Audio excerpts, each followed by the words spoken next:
তুমি মাটির আদমকে প্রথম সৃষ্টি করিয়া ঘোষণা করিয়া দিলে শ্রেষ্ঠ বলিয়া, তাই তো নূরের ফেরেশতা করে আদমকে সেজদা। ঠিক কিনা বলেন? তাই তো নূরের ফেরেশতা করে আদমকে সেজদা। সবার চেয়ে সম্মান দিলে মাটির আদমকে। আল্লাহু আল্লাহু তুমি জাল্লে জালালুহু, শেষ করা তো যায় না গে তোমার গুণগান। পড়েন না পড়েন? আল্লাহু আল্লাহু তুমি জাল্লে জালালুহু, শেষ করা তো যায় না গে তোমার গুণগান। আল্লাহু আল্লাহু আল্লাহু আকবার। এই দুনিয়া এখন তো সেই দুনিয়া নাই, মানুষ নামের মানুষ আছে দুনিয়া বোঝাই। সেই মানুষের ভিড়ে আমার আসল মানুষ নাই। ঠিক কিনা? আওয়াজ করে বলতে ভয় লাগে। এদেশের আসল পরিচয় কি? ইসলাম দিয়ে আমাদের সংসদ ভবন চলুক, আমরা চাই কি চাই না? বঙ্গভবনে লা ইলাহা ইল্লাল্লাহর পতাকা উড়ুক, আমরা চাই কি চাই না? প্রতিটি জেলা অফিসে, ডিসি অফিসে লা ইলাহার পতাকা ঝুলুক, আমরা চাই কি চাই না? কারা কারা চাই হাত তুলে আল্লাহরে দেখায়।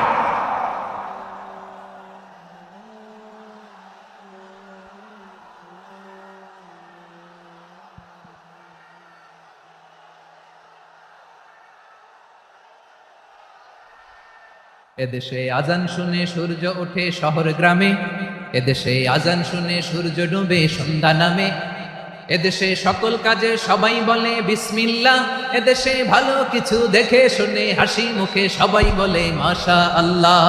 সুবহানাল্লাহ সুবহানাল্লাহ সুবহানাল্লাহ সুবহানাল্লাহ সুবহানাল্লাহ সুবহানাল্লাহ সুবহানাল্লাহ সুবহানাল্লাহ। ও নবীন তরুণ তোমার কিসের এত ভয়, জেনে রেখো বাংলাদেশের আসল পরিচয়। বাংলাদেশের আসল পরিচয় ইসলাম। আওয়াজ তুলে বলো, আসল পরিচয় কি? এদেশে পরস্পরে দেখা হলে দেয় সালাম, এদেশে আমজনতার হৃদয় জুড়ে পাকালাম। ঠিক কিনা?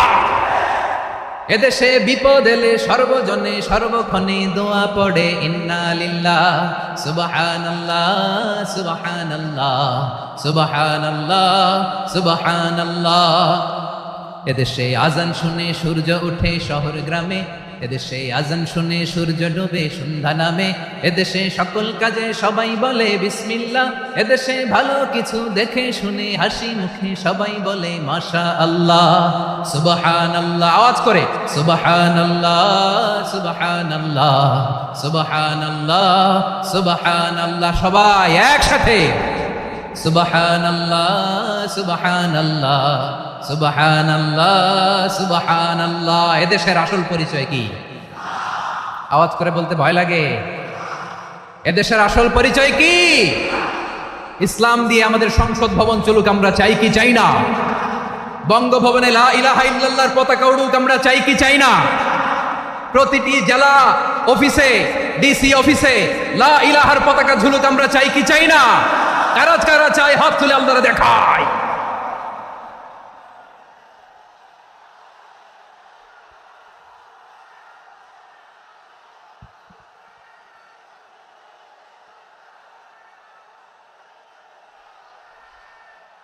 মাশাআল্লাহ মাশাআল্লাহ মাশাআল্লাহ মাশাআল্লাহ। যশোর, আওয়াজ করে বলো, ভালো মানুষ না খারাপ মানুষ? বুঝে বলছো তো? মানুষ ভালো হলে যে কত ভালো। এই মানুষকে যত্ন নিলে, মানুষকে মানুষ বানালে যে সে কি হতে পারে শুনবা? হ্যাঁ, নাকি মোনাজাত দিয়ে দিব? শুনবা? আবু মাহজুরা রাদিয়াল্লাহু তাআলা আনহু, মক্কার মুয়াজ্জিন, আগে ছিল মুশরিক, পরে হয়েছে মুমিন। উনি কিভাবে মুমিন হইলেন এই ঘটনাটা একটু আপনাদের শোনাতে চাই। তো আপনাদের তো সময় নাই হাতে। হ্যাঁ, সময় আছে? এই যে এই জেনজি শেষ করে দিল আজকের প্রোগ্রামটা। 1 ঘন্টা ধাক্কা ধাক্কি করে কেমনি দাঁড়ায় আছে আমি বুঝলাম না।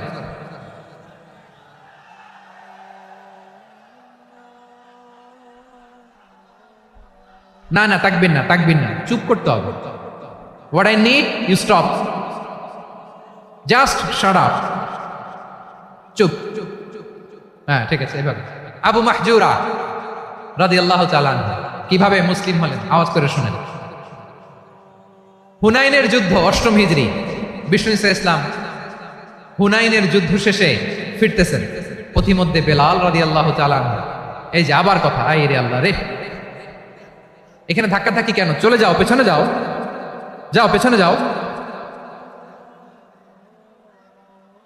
কি আজীব তামাশা, যেখানে যায় এখানে ধাক্কা ধাক্কি, মারামারি, গায়ের উপরে কাঁধের উপরে শাউটিং। অনেক গুরুত্বপূর্ণ কথা পয়েন্ট করে নিয়ে আসে যে বলবো, এই শাউট করার কারণে প্রোগ্রামটাই নষ্ট করে দেয়। আসছে আমার ভালোবাসা দেখাইতে, প্রোগ্রামটাই শেষ করে দিয়ে চলে যায়। স্টপ, আবার কথা বল, স্টপ। হুনাইনের যুদ্ধে ৮ম হিজরি, কত হিজরি সবাই বলেন না একটু, কত হিজরি? ৮ম হিজরিতে হুনাইনের যুদ্ধে রাসূল সাল্লাল্লাহু আলাইহি ওয়াসাল্লাম ফিরে আসতেছেন মদিনায়। পথিমধ্যে বেলাল রাদিয়াল্লাহু তাআলা আনহু আজান দিচ্ছেন। কি দিচ্ছেন? তো পাশে ছিল মুশরিকদের একটা পল্লী, কিছু মুশরিক তরুণ, কিছু অমুসলিম কিশোর, তারা আজানকে ব্যঙ্গ করতেছে, আমাদের বাংলায় মুখ ভেঙ্গানো বলে আর কি। বেলাল রাদিয়াল্লাহু তাআলা আনহু আজান দিচ্ছেন, ওই বাচ্চাগুলো মুশরিক, তো ওরা আজানকে ব্যঙ্গ করতেছে, বিকৃতি করে ওরাও আজান দিচ্ছে। উদ্দেশ্য হচ্ছে আজানকে নিয়ে ঠাট্টা করা। উদ্দেশ্য কি? ঠাট্টা করা। ব্যাপারটা মনে কষ্ট পাওয়ার মতো ব্যাপার না? কিন্তু বিশ্বনবী ওইখানে দেখেন কি খুঁজলেন। বিশ্বনবী খেয়াল করলেন অমুসলিম কিশোরদের মধ্যে থেকে একটা কিশোরের গলাটা বড় দরাজ গলা, কণ্ঠটা বড় সুন্দর। খেয়াল করে দেখলেন যে কিছু কিশোর বেলালের আজানকে ব্যঙ্গ করে, বিকৃতি করে, কিন্তু একজনের কণ্ঠ দেখতে পাচ্ছেন না এত দূরে, কিন্তু কণ্ঠটা বড় সুন্দর, দরাজ গলা। বিশ্বনবী সাহাবীদেরকে বললেন, ধরো এগুলারে, ধরো। সবগুলারে ধরে বিশ্বনবীর সামনে আনা হলো, ওরা হাঁটু গেড়ে বসলো। বিশ্বনবী বললেন, তোমাদের মধ্যে কে যেন ব্যঙ্গ করে আজান দিচ্ছিল, তার গলাটা বড় উঁচু, গলার বেসটা বড় মজবুত, মেলোডিয়াস, সুমধুর কণ্ঠ, কে? আবু মাহজুরা বলে, আমার বন্ধুরা সবাই আমার দিকে আঙ্গুল দেখায়, আমি পড়ে গেছি বিপদে। রাসূল সাল্লাল্লাহু আলাইহি ওয়াসাল্লাম বাকি অমুসলিম তরুণদেরকে ছেড়ে দিলেন, বললেন তোমরা যাও। এবার আবু মাহজুরারে পাইছে, আবু মাহজুরার চুলের মধ্যে হাত দিলেন বিশ্বনবী, মাথায় হাত দিয়ে বললেন, এবার আজান দাও দেখি। আবু মাহজুরা বলে, আমি তো আজান দিতে জানি না, কারণ আমি তো বেলালেরটা শুইনা দিছি, আমার তো মুখস্থ নাই, আমি তো আজান দিতে জানি না। বিশ্বনবী বললেন, জানো না? তাহলে আসো আমি তোমারে শিখাই দেই। সুবহানাল্লাহ পড়া। আবু মাহজুরা হাঁটু গেড়ে বসে, বিশ্বনবীর মোবারক হাত আবু মাহজুরার চুলের মধ্যে। বিশ্বনবী আজানের মুআল্লিম, আবু মাহজুরাকে বলতেছে, ঠিক আছে তোমারে শিখাই দিচ্ছি, আমি যা যা বলবো আমার সাথে সাথে বলো, পারবা? আবু মাহজুরা বলে, পারবো। বিশ্বনবী আজান দিচ্ছেন মাথায় হাত দিয়ে, আল্লাহু আকবার, আল্লাহু আকবার। আবু মাহজুরা এই বাক্যটা পড়লেন। বিশ্বনবী দ্বিতীয় বাক্য পড়তে আরম্ভ করলেন, আল্লাহু আকবার, আল্লাহু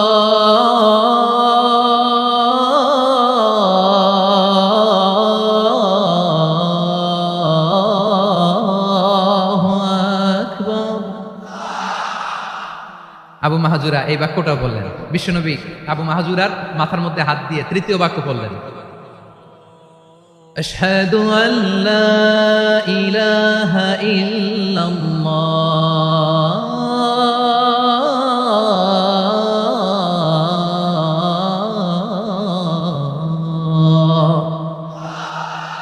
আবু মাহজুরা তৃতীয় বাক্য পড়লেন। বিশ্বনবী একটা বাক্য পরে আবু মাহজুরা পড়ে, বিশ্বনবী পরে আবু মাহজুরা পড়ে। আবু মাহজুরা কিন্তু অমুসলিম, মুশরিক। আবু মাহজুরা বলে, এক একটা বাক্য পড়ি আমার কলিজাটা গলে ঠান্ডা হয়ে যায়। এতদিন মোহাম্মদকে গালি দিতাম, এখন মোহাম্মদ আমার মাথায় যখন হাত রাখছে আমার সারা শরীর ঠান্ডা হয়ে গেছে। বিশ্বনবী আজান শেখাচ্ছেন, একটা একটা বাক্য পড়ে আবু মাহজুরাও পড়ে, বিশ্বনবী পড়ে, আবু মাহজুরাও পড়ে। পুরো বাক্যগুলো যখন শেষ, আজান শেষ, আবু মাহজুরাও যখন পুরো আজান করলেন, আবু মাহজুরা বললেন, এতদিন মোহাম্মদের চেহারা দেখলে আমার ঘৃণা লাগতো, আজ থেকে মোহাম্মদের চেহারার চেয়ে প্রিয় চেহারা আমার কাছে নাই। আবু মাহজুরা বললেন, ও মোহাম্মদ, আজানের বাক্য তো আপনি আমারে শেখালেন, এখানেই শেষ করবেন না, আপনি আমারে পড়ায় দেন লা ইলাহা ইল্লাল্লাহু মুহাম্মাদুর রাসূলুল্লাহ সাল্লাল্লাহু আলাইহি ওয়াসাল্লাম। বিশ্বনবীর সাথে দাঁড়িয়ে উনি শাহাদা পড়ে মুসলমান হয়ে গেলেন। এবার আবু মাহজুরা বলে, ইয়া রাসূলুল্লাহ, ইয়া হাবিবাল্লাহ, আমি মুমিন হয়েছি, মুসলমান হয়েছি, আপনার কাছ থেকে আজান শিখার সৌভাগ্য আমি লাভ করেছি নবী। আমার কণ্ঠের বড় তারিফ করেছেন আপনি, আমার আজানকে আপনি পছন্দ করেছেন। একটা জিনিস আপনার কাছে চাই, আপনি আমাকে মক্কার মসজিদুল হারামের মুয়াজ্জিন হিসেবে অ্যাপয়েন্ট করে দে। বিষ্ণু ইসা ইসলাম বললেন, যাও আবু মাহজুরা, আমি তোমাকে পৃথিবীর শ্রেষ্ঠতম মসজিদ মক্কার মসজিদুল হারামের মুয়াজ্জিন হিসেবে অ্যাপয়েন্ট করে দেব। দেখছেন কিভাবে ট্যালেন্ট হান্টিং করতে হয়, কিভাবে হিউম্যান রিসোর্স মানব সম্পদকে ব্যবহার করতে হয়। আসছিল আজানকে ভেঙাইতে, আসছিল কেন? আজানকে ব্যঙ্গ করার জন্য, বিকৃত করার জন্য। আজানকে বিকৃত করতে যে ইসলামের সবচেয়ে শ্রেষ্ঠ মসজিদের মুয়াজ্জিন হয়ে গেল। পড়েন সুবহানাল্লাহ। হযরত আবু মাহজুরা রাদিয়াল্লাহু তাআলা আনহু ওনার এই সুললিত কণ্ঠ ব্যবহার করে মসজিদুল হারামে এত সুন্দর করে আল্লাহু আকবার বলে আজান দিতেন। মানুষগুলোর, মুসল্লিগুলোর, মক্কাবাসীর হৃদয়কে তিনি বিগলিত করে দিতেন। মানুষের হৃদয়কে ঠান্ডা হয়ে যেত। শুধু এখানেই শেষ না আমার যশোরের ভাইয়েরা, বিশ্বনবী যখন সাইয়েদনা আবু মাহজুরা রাদিয়াল্লাহু তাআলা আনহুকে আজান শিখাচ্ছিলেন, বলেন তো বিশ্বনবীর হাতটা কোথায় ছিল? আবু মাহজুরার মাথার সামনে, এই চুলের উপরে ছিল। আবু মাহজুরা ওই স্মৃতিটাকে ধারণ করবার জন্য, ওই স্মৃতিকে বহন করার জন্য বিশ্বনবীর মোবারক হাত আবু মাহজুরার কপালের চুলের যেই জায়গায় লেগেছে, মৃত্যুর আগের দিন পর্যন্ত আবু মাহজুরা মাথার ওই চুলে কোনোদিন ছুরি আর কামার লাগায় নাই, সেখানে কেচি লাগায় নাই, চুলের মধ্যে খুর লাগায় নাই। আবু মাহজুরা ডান দিকের চুল কাটতো, বাম দিকের চুল কাটতো, পেছনের চুল কাটতো, সামনের চুল কাটতো না। আবু মাহজুরা রাদিয়াল্লাহু তাআলা আনহুর সামনের চুলগুলো বড় হতে হতে যখন এত বড় হয়ে যায়, তিনি চুলগুলো পেঁচিয়ে মাথার মধ্যে রাখতেন। তারপরে তিনি পাগড়ি পরতেন। সবাই জিজ্ঞেস করতো, আবু মাহজুরা, এটা আবার কেমন স্টাইল? দেখতে তোমার কি বিদঘুটে লাগে? কেমন অড লাগে? কেমন খারাপ দেখা যায়? মক্কায় এমন কোন মানুষ তো দেখি নাই, ডানে চুল কাটে, বায়ে চুল কাটে, পেছনে চুল কাটে, সামনে কাটে না। ওরে আবু মাহজুরা, কেমন দেখা যায় তোমারে? তুমি সামনের চুল কাটো না কেন? আবু মাহজুরা বলে, আমি হাঁটু গেড়ে পেয়ারা নবীর সামনে বসেছিলাম, আমার এই মাথার চুলের মধ্যে মুবারক হাত লাগিয়ে বিশ্বনবী নিজে আমাকে আজানের প্রতিটা বাক্য শিক্ষা দিয়েছেন।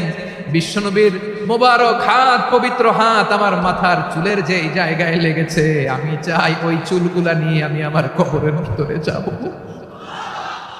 সাইয়েদনা আবু মাহজুরা রাদিয়াল্লাহু তাআলা আনহু ইন্তেকালের আগের পর্যন্ত মাথার সামনের চুলগুলা কাটে নাই। মাথার সামনের চুল তিনি কাটেন নাই। সুবহানাল্লাহি বিহামদি। কেমন ভালোবাসতেন বিশ্বনবী সাহাবীদেরকে, সাহাবারা কেমন ভালোবাসতেন বিশ্বনবীকে। সামনের চুলগুলো বড় হতে হতে এত বড় ছিল, পেঁচিয়ে রেখে পাগড়ি করতেন, কাটতেন না। নবীর হাত লেগেছিল। সুবহানাল্লাহ পড়েন।